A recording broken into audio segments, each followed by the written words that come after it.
Welcome to r/entitled people, where we share stories from your lives about people who think the rules don't apply to them, and they should get what they want. Thank you friends for subscribing to the channel, and for so many likes. And today we have 4 great stories, so subscribe, hit the like button, and let's begin. The first story. I'm disabled and in pain without my wheelchair. Elderly woman demands my seat as we wait for a table at a nice restaurant. She shoves me, I fall and my shoulder dislocates. She gets kicked out and proceeds to screech profanities until the cops make her leave. I got a discount and a great server who calmed us down. The second story. Coworker Karen accuses me of cheating and embarrassing herself in front of everyone, including the owner. The third story. Karen claims I'm following her and yells at the manager and gets escorted out by security. The fourth story. The most creative way to quit your job is to pour a drink on the head of the entitled customer. The first story is, Karen accuses me of cheating on my wife with my wife. This story takes place a few years ago and still makes me laugh. I'm a math teacher at a really high-class, only ladies school. There we have a dress code, very formal, which is strange since we're in a beach city on a tropical county. Our principal, also owner, wants to implement the model that he saw at a school in London. Luckily, he puts ACs in all the rooms so we don't die. But the worst thing about the school is definitely Karen. I don't have to work with her as much as other teachers do, but when I have to, she's a real pain in the A. She's entitled, stubborn, it's impossible to have a normal conversation with her. Also, she always makes the simplest things way more complicated, and I suspect that she earned something on the side with that. I never said anything because unlike my wife, I'm a really non-confrontational person, and I'm also afraid of her position with the owner. December comes and the owner invites all the employees to a party at his mansion. It was a pool party in the middle of summer. Needless to say that no one was going to dress formally. I arrived to the party with my wife and we proceed to greet everyone. As expected, no formal clothes at sight. I introduced my wife to a few people who didn't know her. Everything was nice until Karen arrives. Karen arrives with her daughter Lucy, who was our best student that year, the same year that she graduated. She was going to a very prestigious medicine college. Every single one of us was proud of her, and Karen makes sure that the world knew how big of a genius her daughter was. Lucy was dressed in a cute sundress, and bring a bag with I assume was her swimsuit. But Karen, on the other hand, was wearing something really inappropriate. A very fancy beige dress with shining jewelry and a lot of makeup. She first looked at us with a look that says the star of the show is here, but quickly fade out as she noticed that everyone was dressed casually. In this moment, my wife was near the pool talking to a colleague of mine, and I was in the grill with the owner. They, Karen and Lucy, greet everyone and part ways, as most of the ladies were going to wear their swimsuits inside the house. A few men decided to take their shirts off and jump in the pool while others didn't. Me, owner, and another friend keep working in the grill. Karen proceeds to walk to us. I forgot to mention that she's owner's niece and works at the school looking for and getting excursions and field trips. The conversation starts. Karen: well, looks like I'm the only one with some sense here. Owner: I told you it was a pool party. Karen: well, I thought since it was one of your parties, it was expected from us, looking at me and friend, to have some class. Owner: let's see how long you endure this weather in your dress. Karen stomps off to the restroom. A few minutes later, the ladies came back all looking incredible, especially my wife in her black bikini showing off all her tattoos. She drew a little attention and she loved it. Wife and Lucy were chatting in the pool side while others ate the food or play in the pool. When Karen comes back, she was livid, and I was the lucky one to be close enough to have to listen to her. She complains about everyone's swimsuits, how depraved they are, and how childish it is to play in a pool. She only stops when she sees my wife talking to Lucy. Karen: oh my god, who is that woman? Me: oh, she's with me. Karen: she's with you? How dare you drag that woman to Mr. Owner's party? Me: well, that's because she's my... Karen: stop. I don't know why you brought your side chick here, but I'm telling your wife and Mr. Owner about this now. She stomps to the poolside and grabs Lucy's arm. Karen: get away from this woman. She's not good for you. Lucy: Mom, WTF? Karen: you should be ashamed of yourself being a married man's mistress. Wife: what? We all know that OP is cheating on his wife with you, aggressively pointing at my wife. Until this moment, everyone was shocked with Karen's actions, but now some like me were in pure disbelief. Others were chuckling, and others were trying to hide of cringe. But my wife is not like anyone else. She starts out loud laughing and looking at me, she says, Wife: hey babe, it must be hard. I don't give you space, not even when you cheat on me. Everyone starts laughing, including Lucy and owner. Karen was completely confused.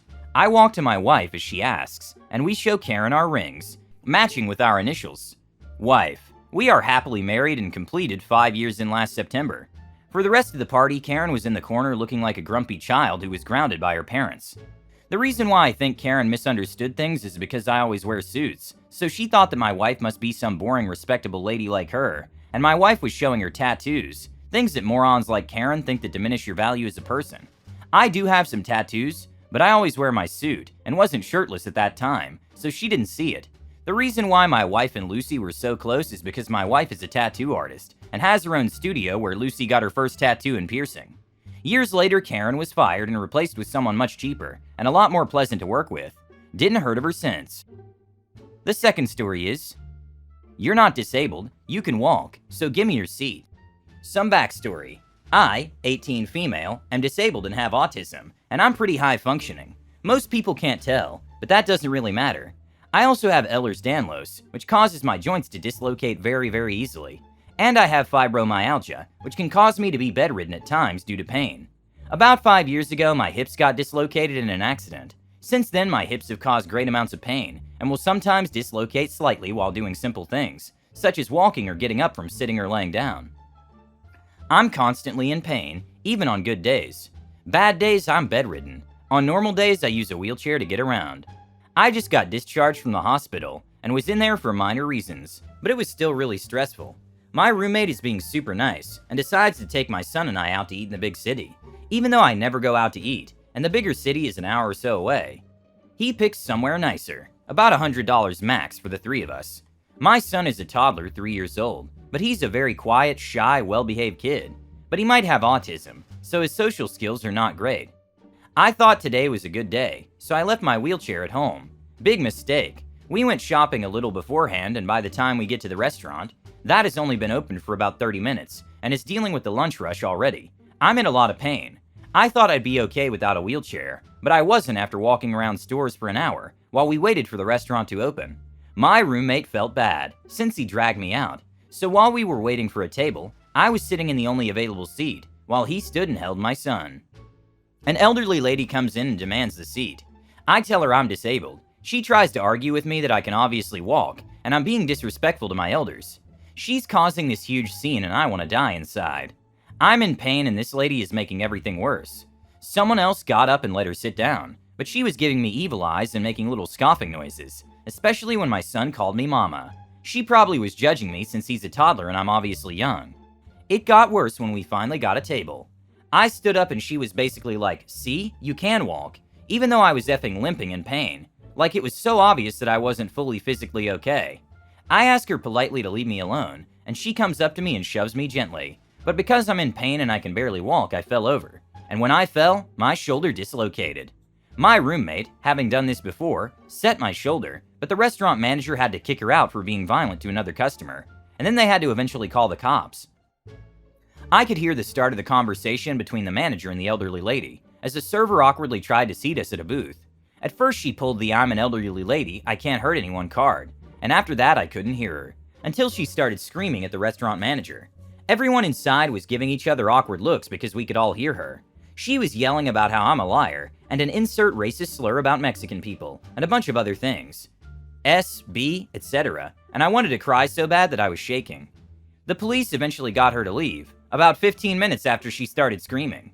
I imagine the police heard her insufferable screeches when the restaurant manager called them.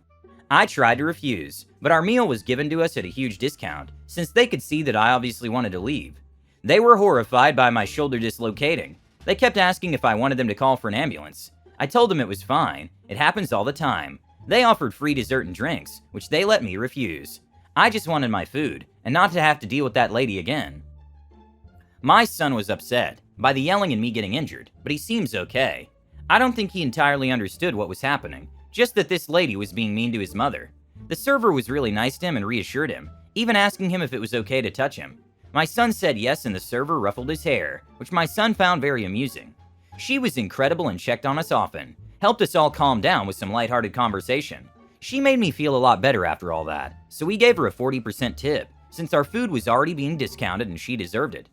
The restaurant manager and server handled it perfectly, but I can't believe the audacity of that woman.